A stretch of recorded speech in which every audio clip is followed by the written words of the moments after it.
পাকিস্তান এবং সৌদি আরবের মধ্যে যে চুক্তিটা হয়েছে তার সবচেয়ে বড় ভিত্তি হলো এটি ইসরায়েলের বিরুদ্ধে।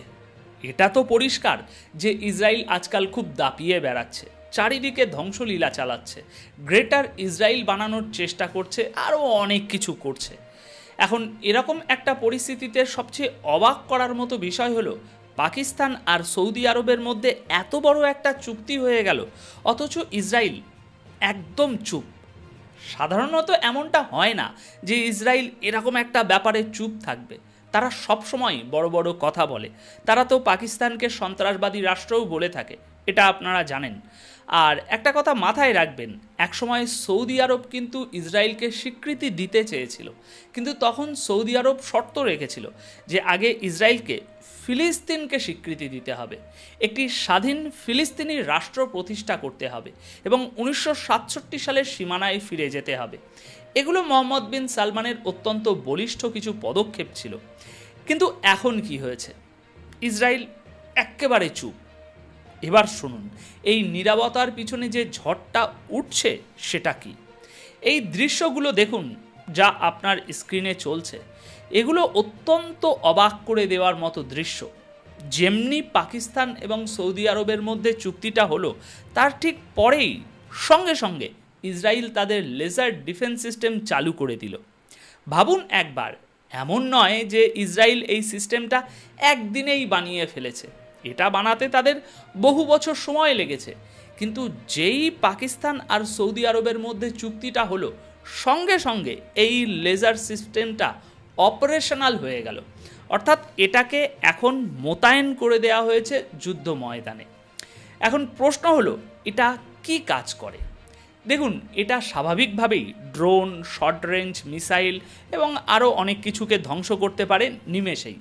আপনারা তো জানেনই যে ভবিষ্যতের যুদ্ধ হবে ড্রোন আর মিসাইলের মাধ্যমে। তো ইসরায়েল কি করেছে? আমেরিকা তাদের ইরানের বিরুদ্ধে থার্ড মিসাইল দিয়েছিল, কিন্তু সেই মিসাইলগুলো লক্ষ্যবস্তুতে ঠিকমতো আঘাত আনতে পারছিল না এবং প্রচুর মিসাইল নষ্ট হচ্ছিল। তাই তারা অনেক আগে থেকেই এই লেজার সিস্টেম বানাচ্ছিল। আর যেই পাকিস্তানের সাথে চুক্তিটা হলো, ঠিক সেই মুহূর্তেই তারা এটা চালু করে দিল। হতে পারতো যে তারা এটা 6 মাস বা আরও কিছুদিন পরে চালু করত, কিন্তু তারা সঙ্গে সঙ্গেই এটা লঞ্চ করে দিয়েছে। তাই তাদের বার্তা পরিষ্কার, এবার কোনো ড্রোন আসুক, কোনো মিসাইল আসুক, আমরা এটা দিয়েই ধ্বংস করে ফেলবো সব কিছু। আর এই পরিস্থিতিতে শত্রুপক্ষের বড় মিসাইলগুলোকে তো তারা তাদের অন্যান্য ডিফেন্স সিস্টেম যেমন থার্ড দিয়ে আটকাবে, কিন্তু যখন পুরো দমে যুদ্ধ শুরু হয়ে যাবে, তখন তারা ছোটোখাটো জিনিসগুলোকে এই লেজার দিয়েই মারবে। এর জন্য কোনো মিসাইল মজুদ রাখতে হয় না, আর এটা আলোর গতিতে যে কোনো টার্গেটকে মাঝপথে আটকে দেয়। আর একটা ড্রোন বা মিসাইল ফেলতে খরচ হয় ভারতীয় মুদ্রায় মাত্র 470 টাকার মতো। সুতরাং ভাবুন একবার, আগে ইসরায়েলকে আমেরিকার দেওয়া মিসাইল ব্যবহার করতে হতো, যা ছিল অত্যন্ত দামি। একটা মিসাইলের দাম ছিল লক্ষ লক্ষ টাকা। আর এখন এই লেজার সিস্টেমের কামাল দেখুন, সামনে টার্গেট আসা মাত্রই এটা আলোর গতিতে কোনো শব্দ না করে সঙ্গে সঙ্গে টার্গেটকে চিহ্নিত করে সেখানেই ফেলে দেয়। আপনারা স্ক্রিনে দেখতেই পাচ্ছেন কিভাবে টার্গেটগুলো ধ্বংস হচ্ছে। এটাই হলো ইসরায়েলের লঞ্চ করা নতুন ডিফেন্স সিস্টেম। দেখুন, সত্যি বলতে কি, ইসরায়েলের মূল উদ্দেশ্য ছিল ইরানকে প্রতিরোধ করা, কারণ আপনারা জানেন ইরান কিভাবে ড্রোন পাঠিয়ে হামলা চালায়, আর সেই ড্রোনগুলোকে আটকানো খুব মুশকিল। তাই ইসরায়েলের পরিকল্পনা ছিল যখনই এই ড্রোনগুলো তাদের সীমান্তে ঢুকবে, কয়েক কিলোমিটার দূর থেকেই লেজার দিয়ে সেগুলোকে ফেলে দেওয়া হবে, আর বাকি হাইপারসনিক মিসাইলের জন্য অন্যান্য সিস্টেম ব্যবহার করা হবে। এখন ইরানের স্ট্র্যাটেজি কী ছিল সেটাও একটু বুঝে নিন।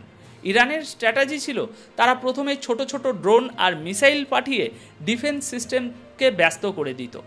মিসাইল সিস্টেমগুলো একবার ফায়ার করার পর আবার রিলোড করতে 8 থেকে 11 মিনিট সময় লাগতো, আর ঠিক সেই সময়ই তারা হাইপারসনিক মিসাইল দিয়ে হামলা করত, যেটাকে আটকানো যেত না। তো ইসরায়েল এটা বানিয়েছিল মূলত ইরানের জন্য। এবার ভাবুন, যদি সৌদি আরবের উপরে হামলা হয় তাহলে সেটা পাকিস্তানের উপরে হামলা বলে ধরা হবে, আর যদি ভারতের তরফ থেকে পাকিস্তানের উপরে হামলা হয় তবে সেটা সৌদি আরবের উপরে হামলা বলে গণ্য করা হবে।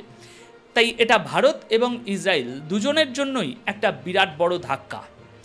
এই চুক্তি হওয়ার পর থেকেই ইসরায়েল নিজের শক্তি এখন দেখাতে শুরু করেছে আরও বেশি করে। আমরা এটা করতে পারি, ওটা করতে পারি, হানকি তানকি বিভিন্ন রকম। দেখুন, দুটো জিনিস মাথায় রাখতে হবে। সৌদি আরবের মূল প্রতিরক্ষা এখন পাকিস্তানের হাতে। উদাহরণ হিসাবে বলা যায়, কাতারের উপরে যেমন হামলা হয়েছিল সেরকম কোনো হামলা যদি ইসরায়েল সৌদি আরবের উপর করার চেষ্টা করে তাহলে পাকিস্তান সঙ্গে সঙ্গে সক্রিয় হয়ে যাবে। আবার যেমনভাবে ভারত পাকিস্তানের উপরে মিসাইল হামলা করেছিল, যদি সেরকম মিসাইল আবার ছোড়া হয় তাহলে সৌদি আরব এটাকে বলতে হবে না যে আপনারা আলোচনা করুন বা যুদ্ধ করবেন না, সঙ্গে সঙ্গে পাকিস্তানের সাথে হওয়া সেই চুক্তিটি সক্রিয় হয়ে যাবে। তখন স্বাভাবিকভাবেই না সৌদি আরব চুপ থাকবে, না পাকিস্তান ইসরায়েলের ব্যাপারে চুপ থাকবে। ইসরায়েল এখন এই কথাটা ভালোভাবেই বুঝে গেছে যে তাদের এখন নিজেদের শক্তি আরও বেশি করে দেখাতে হবে। দেখুন, ইসরায়েলের জন্য সবচেয়ে বড় ধাক্কা কি জানেন? সবচেয়ে বড় ধাক্কা হলো পাকিস্তান এখন অন্যান্য দেশগুলোর জন্য দরজা খুলে দিয়েছে। তারা বলছে, আপনারা আসুন, আমরা আপনাদের সাথেও চুক্তি করব। আর ভবিষ্যতে চীনও এই জোটে আসবেই, কারণ বিশ্ব এখন দুটো ভাগে ভাগ হতে চলেছে। একদিকে থাকবে আমেরিকা, ইসরায়েল আর ইউরোপ, আর অন্যদিকে থাকবে বাকি বিশ্ব। এখন ভারতও তো স্পষ্টতই চীনের দিকে ঝুঁকছে। এখন দেখার বিষয় আগামীতে ভারত কি করে। ভারতের সাথে পাকিস্তানের শত্রুতা তো আছেই, তাই ভারত পাকিস্তানের প্রতিটি পদক্ষেপের উপর বর্তমানে কড়া নজর রাখছে। দেখুন, কাতারের ঘটনা দেখার পর মধ্যপ্রাচ্যের প্রায় সবাই বুঝতে পেরেছে যে আমেরিকা আসলে এখানে ডবল গেম খেলছে, তাই তারা পাকিস্তানের দিকে ঝুঁকছে। এখন ইসরায়েল নিজের শক্তি দেখাচ্ছে, আমি এটা করব, ওটা করব। বাইরে থেকে চুপচাপ থাকলেও ভেতরে ভেতরে তারা ভয় পাচ্ছে যে পরিস্থিতি ঠিক নেই, আর এই কারণেই ইসরায়েল এখন আতঙ্কের মধ্যে রয়েছে। তাই এটা একটু ভালো করে বুঝে নিন, আগামী কিছুদিনের মধ্যে ইসরায়েল আরও নতুন নতুন মাস্টারপিস বা অত্যাধুনিক অস্ত্র সামনে আনবে। আর ইসরায়েল এখন যে পরিকল্পনা করছে তুরস্কের উপরে হামলা করব, মিশরের উপরে হামলা করব, তাতে তাদেরই ক্ষতি হবে। তারা যার উপরেই হামলা করুক না কেন সেই দেশ সৌদি আরবের গ্রুপে যোগ দেবে, এটা মাথায় রাখবেন। আর যখন এমনটা হবে তখন ইসরায়েলের জন্য বিপদ আরও বাড়বে। দেখুন, এই মুহূর্তে সমস্যা হলো ইসরায়েলের কারণে আমেরিকার প্রভাব এখন মধ্যপ্রাচ্যে প্রচুর পরিমাণ কমে এসেছে। মধ্যপ্রাচ্য বা উপসাগরীয় দেশগুলোর পরিস্থিতি এখন খুব আলাদা। সেখানকার ট্রিলিয়ন ট্রিলিয়ন ডলারের অর্থনীতি ঝুঁকির মুখে। ভাবুন, ইসরায়েল যদি মিশর বা তুরস্কের উপরে আরেকটা হামলা করে তাহলে কি তারা পাকিস্তানের সাথে এই জোটে আসবে না? সৌদি আরব তো চায় যে এমন একটা জোট তৈরি হোক।